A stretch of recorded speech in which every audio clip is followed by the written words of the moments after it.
Hi everyone, so let's continue pair of linear equation in two variables. और अब हम एक बहुत ही इंटरेस्टिंग टॉपिक पढ़ने वाले हैं रिगार्डिंग बोट्स एंड स्ट्रीम्स। ठीक है, सो बोट्स एंड स्ट्रीम का एक क्वेश्चन हमारे पास है। First let's understand the question, then उस क्वेश्चन को अंडरस्टैंड करेंगे अपने फिगर की हेल्प से। ठीक है, so the question which we have is a boat travels 30 kilometre upstreams and 44 kilometre downstream in 10 hours. Okay, so एक बोट है जो कि अपस्ट्रीम ट्रेवल करती है कितना 30 किलोमीटर्स और 44 किलोमीटर्स डाउनस्ट्रीम ट्रेवल करती है कितने घंटे में, 10 घंटे में। और वही बोट 13 आवर्स में 40 किलोमीटर अपस्ट्रीम ट्रेवल करती है और 55 किलोमीटर डाउनस्ट्रीम ट्रेवल करती है। तो यहां पर हमें निकालना क्या है, we have to find the speed of boat and speed of stream.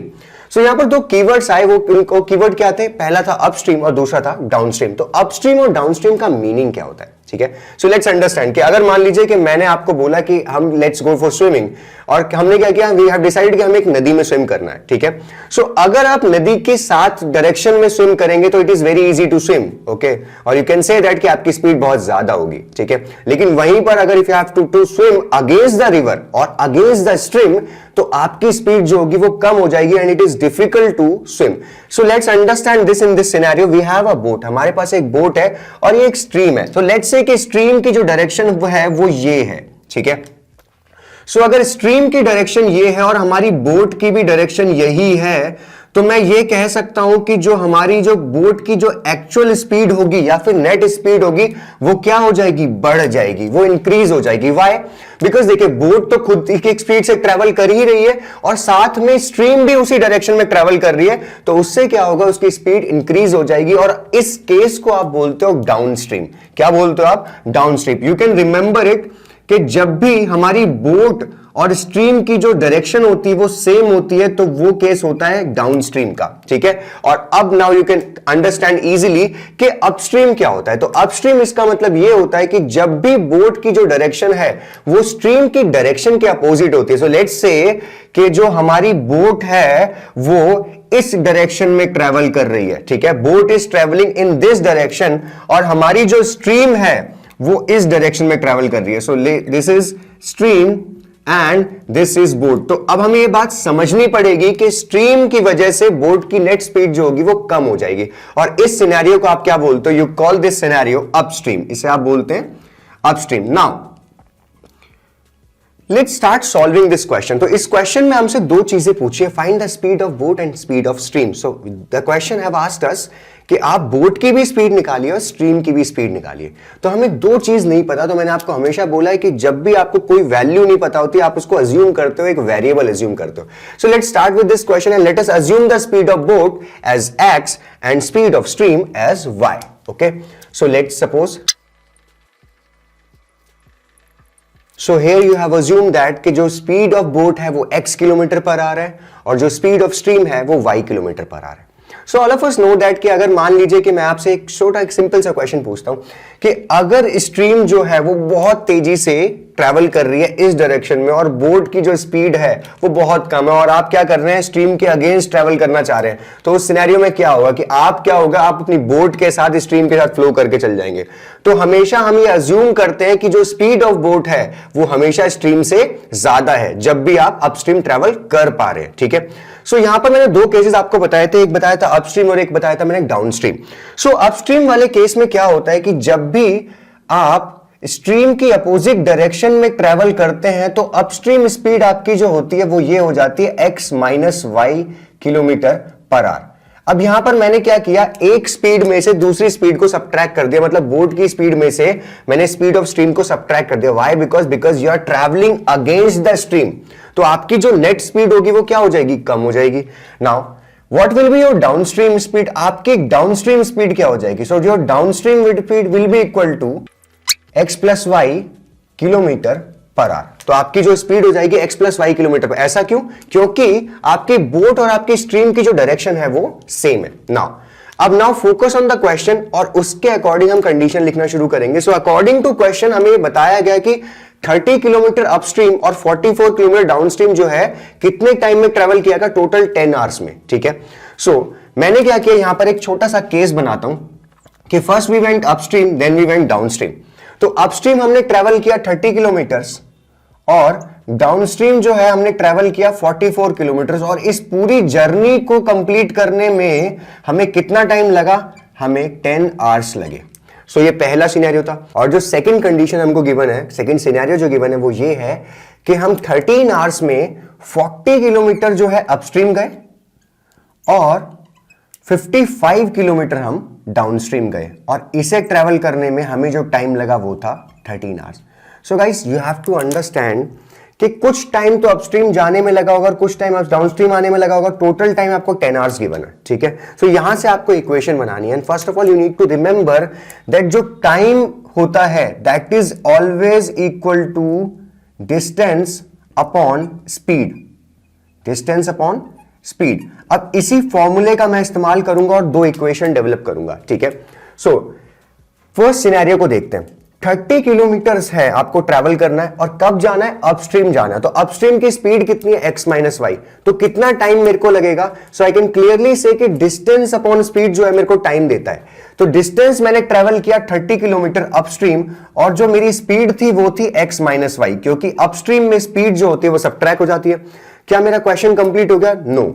अब मैंने इसके बाद 44 किलोमीटर्स और ट्रेवल किया, बट अब मैंने डाउनस्ट्रीम ट्रेवल किया तो मेरी स्पीड जो हो जाएगी वो डाउनस्ट्रीम स्पीड हो जाएगी। तो this will be 44 divide by x plus y. और ये भी टाइम है और ये भी टाइम है। टोटल टाइम जो है वो मुझे कितना गिवन है, total time is given to me as 10 hours, ठीक है। So this is my equation number 1, ये मेरी इक्वेशन नंबर 1 है। अब मैं क्या करूंगा, सेकंड इक्वेशन सिमिलरली बनाऊंगा। नाउ लेट्स अंडरस्टैंड कि 40 किलोमीटर में अपस्ट्रीम गया और 55 किलोमीटर में डाउनस्ट्रीम गया। सो मेरे को कितना टाइम लगा होगा 40 किलोमीटर अपस्ट्रीम जाने में। तो फॉर्मूला कहता है कि time is equal to distance upon speed. Distance तो आपने 40 ट्रेवल किया और स्पीड आपकी क्या थी, x minus y. So this is equal to 40 divide by x minus y. But आपने और भी डिस्टेंस ट्रेवल किया, दैट इज 55 किलोमीटर डाउनस्ट्रीम। तो 55 किलोमीटर डाउनस्ट्रीम ट्रेवल करने के लिए जो आपको टाइम लगा होगा वो क्या होगा, 55 divide by x plus y. और इन दोनों डिस्टेंस को ट्रेवल करने में आपको टोटल टाइम लगा 13। Now this is your equation number 2। So now my question to you, क्या ये दोनों इक्वेशंस लीनियर इक्वेशंस हैं या नहीं है? Okay, so the answer is no. But क्या मैं इन इक्वेशंस को रिड्यूस कर सकता हूं pair of linear equation in 2 variables? The answer is yes, कि मैं इनको pair of linear equation in 2 variables में रिड्यूस कर सकता हूं। क्लियरली मैं यहां पर देख पा रहा हूं कि पहली इक्वेशन में यहां पर इसको अगर मैं लिखना चाहूं, so I can write this as 30 multiplied by 1 upon x minus y, ठीक है। यहां भी मैं लिख सकता हूं 40 multiplied by 1 upon x minus y, ठीक है। सो दो वेरिएबल्स मैं अज्यूम कर सकता हूं जो कि किसके बराबर होंगे, 1 अपॉन x माइनस वाई, और दूसरा वेरिएबल जो होगा वो किसके बराबर होगा, 1 अपॉन x प्लस वाई, ठीक है। So now let us assume that, so मैंने दो वेरिएबल्स अज्यूम कर लिए क्योंकि मैं अपनी इक्वेशन को रिड्यूस करना चाहता हूं लीनियर इक्वेशन इन 2 वेरिएबल्स में। सो मैंने लिखा 1 अपॉन x माइनस वाई को मैंने p माना और 1 अपॉन x प्लस वाई को मैंने q माना। Now let us put this variable in the equation. तो जब मैं इक्वेशन में इसको पुट करूंगा, सो जो मेरी पहली इक्वेशन हो जाएगी वो होगी 30 times of p plus 44 times of q is equal to 10। So let's mark this equation as equation number 3 and let's put the value. यहां पर भी वैल्यू पुट करते हैं तो आपकी जो इक्वेशन आएगी 40p plus 55q is equal to 30, and let's mark this equation as equation number 4. Now we have two equations, or you can say that pair of linear equation in 2 variables, और मैं इसे किसी भी method से solve कर सकता हूं। It can be graphical, it can be any algebraic method, जैसे कि elimination और substitution और cross multiplication. So let's solve this question by elimination method. तो मैंने आपको बताया था एलिमिनेशन मेथड में हम क्या करते हैं, हम एक वेरिएबल को एलिमिनेट करते हैं। तो हम किसी भी एक वेरिएबल के कोफिशिएंट को सेम कर देते हैं। So my question to you, अगर मैं आपसे कहता हूं कि मैं p वेरिएबल को एलिमिनेट करना चाहता हूं, तो p का कोफिशिएंट यहां पर क्या है 30 और यहां पर क्या है 40। 30 और 40 का एलसीएम क्या होता है, 30 और 40 का एलसीएम होता है 120, ठीक है। सो 30 को अगर मुझे 120 बनाना है तो मुझे किस से मल्टीप्लाई करना पड़ेगा, 4 से। और सिमिलरली अगर मुझे 40 को 120 बनाना है तो मुझे किससे मल्टीप्लाई करना पड़ेगा, 3 से।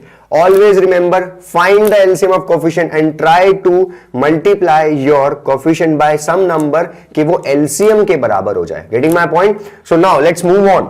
तो हमें क्या करना है, इसे 4 से मल्टीप्लाई करना है। So multiply your equation number 3 by 4, okay, and multiply equation number 4 by 3। तो ऐसा करेंगे तो हमें क्या वैल्यू मिलेगी, 4 3s are 120p plus 4 4s are 16 176q is equal to 40.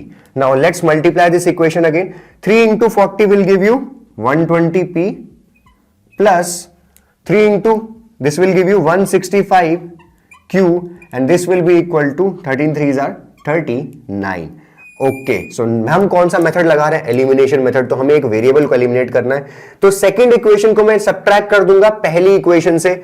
So let's subtract, तो आप सब्ट्रैक्ट करेंगे तो सारे साइन चेंज हो जाएंगे, पॉजिटिव जो होगा नेगेटिव हो जाएगा, पॉजिटिव जो है वो नेगेटिव हो जाएगा। तो क्लियरली 120p इज एलिमिनेटेड, तो यहां पर वैल्यू जो बच गई है वो है 0, और उसके बाद here you will get plus 11q, क्योंकि मैंने आपको बताया था कि अगर वेरिएबल पार्ट सेम है तो वो लाइक टर्म्स होती हैं और उसके कोफिशिएंट ऐड और सब्ट्रैक्ट हो सकते हैं। क्या है वेरिएबल यहां पर, 176q, तो q वेरिएबल है, माइनस 165q, तो q वेरिएबल, तो इनके कोफिशिएंट को सब्ट्रैक्ट किया, 176 minus 165 will give you 11q। Now 40 minus 39 will give you 1। Okay, so यहां से अगर मैं आपसे बोलता हूं कि what is the value of q, तो आप बोलेंगे 1/11। वेरी गुड, सो हमने एक वैल्यू निकालनी है, ठीक है। Now coming on to the next thing, कि अब मैंने q की वैल्यू फाइंड आउट करी है, मेरा नेक्स्ट टास्क क्या है कि मुझे p की भी वैल्यू फाइंड आउट करनी है, क्योंकि मैंने इन्हीं दो वेरिएबल को अज्यूम किया था। So let's put the value of q in any equation and find out our answer. So let's put this value in equation number 4। तो इक्वेशन नंबर 4 में पुट करते हैं, 40p plus 55 times of q। तो q की जो value है वो है 1/11। तो मैंने इसे 1/11 से मल्टीप्लाई किया and this is equal to 13। Okay, so आप लोग इसे बहुत आसानी से सिंप्लीफाई कर सकते हैं। 11 1s are 11, 11 5s are 55, ठीक है। So 40p is equal to 13 minus 5। Okay, positive 5 transport होगा अदर साइड तो नेगेटिव हो जाएगा। सो यहां से जो p की वैल्यू है वो आएगी 13 माइनस 5 इज 8 डिवाइडेड बाय 40। तो फर्दर आप सिंप्लीफाई करते हो तो p की वैल्यू आपको आती है 1/5। बट क्या आपका क्वेश्चन सॉल्व हो गया? नो, बिकॉज क्वेश्चन में हमें बोला गया है कि we need to find out the value of x and y, that is speed of boat and speed of stream. तो आपको बोट और स्ट्रीम की स्पीड निकालनी है, पर मैंने वैल्यू जो निकाली है वो है p और q की। तो अब मैं क्या करूंगा, p और q की वैल्यू के अंदर पुट करूंगा और x और y की वैल्यू फाइंड आउट करने की कोशिश करूंगा। Okay, now let us put the value of p and q। तो p जो है वो 1/x माइनस y के बराबर है, तो मैंने बोला 1/x माइनस y जो है वो बराबर है p के, और p की वैल्यू जो है वो है 1/5। तो मैंने यहां लिख दिया 1/5। तो अगर आप सिंपली से कंपेयर करें या क्रॉस मल्टीप्लाई करेंगे तो आपको पता चलेगा कि x माइनस y जो है वो किसके बराबर है, 5 के इक्वल है, ठीक है। For those who are not able to understand, please be careful. x minus y को आपने क्रॉस मल्टीप्लाई किया और 5 को आपने क्रॉस मल्टीप्लाई किया, ठीक है। सो आपके पास एक और इक्वेशन आ गई है जो है x minus 5 y is equal to 5। Similarly 1/x plus y is equal to q। तो यहां पर 1/x प्लस वाई जो है वो q के बराबर है और q की वैल्यू है 1/11। So let's write 1/11। सो अगर आप कंपेयर करेंगे तो x प्लस वाई की जो वैल्यू है वो आ जाएगी 11, ठीक है। So now we have to solve it. It's a very simple question. Elimination method का इस्तेमाल कर, x plus y equal to 11 है, अब लिखते हैं x minus y equal to 5 just इसके नीचे, और मेरे को एलिमिनेशन मेथड का इस्तेमाल करना है, तो what I will be doing, I will be subtracting. तो जब मैं इसे सब्ट्रैक्ट करूंगा तो जो पॉजिटिव साइन है वो नेगेटिव हो जाएगा और नेगेटिव साइन पॉजिटिव हो जाएगा। So x will cancel out, तो अगर x कैंसल आउट हो जाएगा, y plus y will give you 2y is equal to 11 minus 5 that is 6। So जो y की वैल्यू है वो आ जाएगी 3। सो आपको y की वैल्यू पता है। Now let's put this value in any of the equation. किसी भी इक्वेशन में आप वैल्यू पुट कीजिए और let's find out the value. So the variable which we have is x minus y equal to 5। So x की जो value है वो होगी y प्लस 5। मुझे y की वैल्यू 3 पता है, तो 3 plus 5 will be 8। So x की जो वैल्यू है वो 8 किलोमीटर पर आवर। तो मैं ये बोल सकता हूं कि जो मेरी बोट है वो किस स्पीड से ट्रैवल कर रही है, 8 किलोमीटर पर आवर, और जो मेरी स्ट्रीम है वो किस स्पीड से ट्रैवल कर रही है, माई stream is travelling at a speed of 3 kilometre per hour. अब ध्यान से देखिए कि जब हम डाउनस्ट्रीम ट्रेवल करेंगे तो मेरी बोट की स्पीड और मेरी स्ट्रीम की स्पीड ऐड हो जाएगी, दैट इज 8 + 3 11, जो कि हमें यहां पर गिवन है। और जब मैं इसके अगेंस्ट ट्रेवल करूंगा तो 8 - 3 विल बी इक्वल टू 5, जो कि यहां पर गिवन है। Hope this problem is clear to you.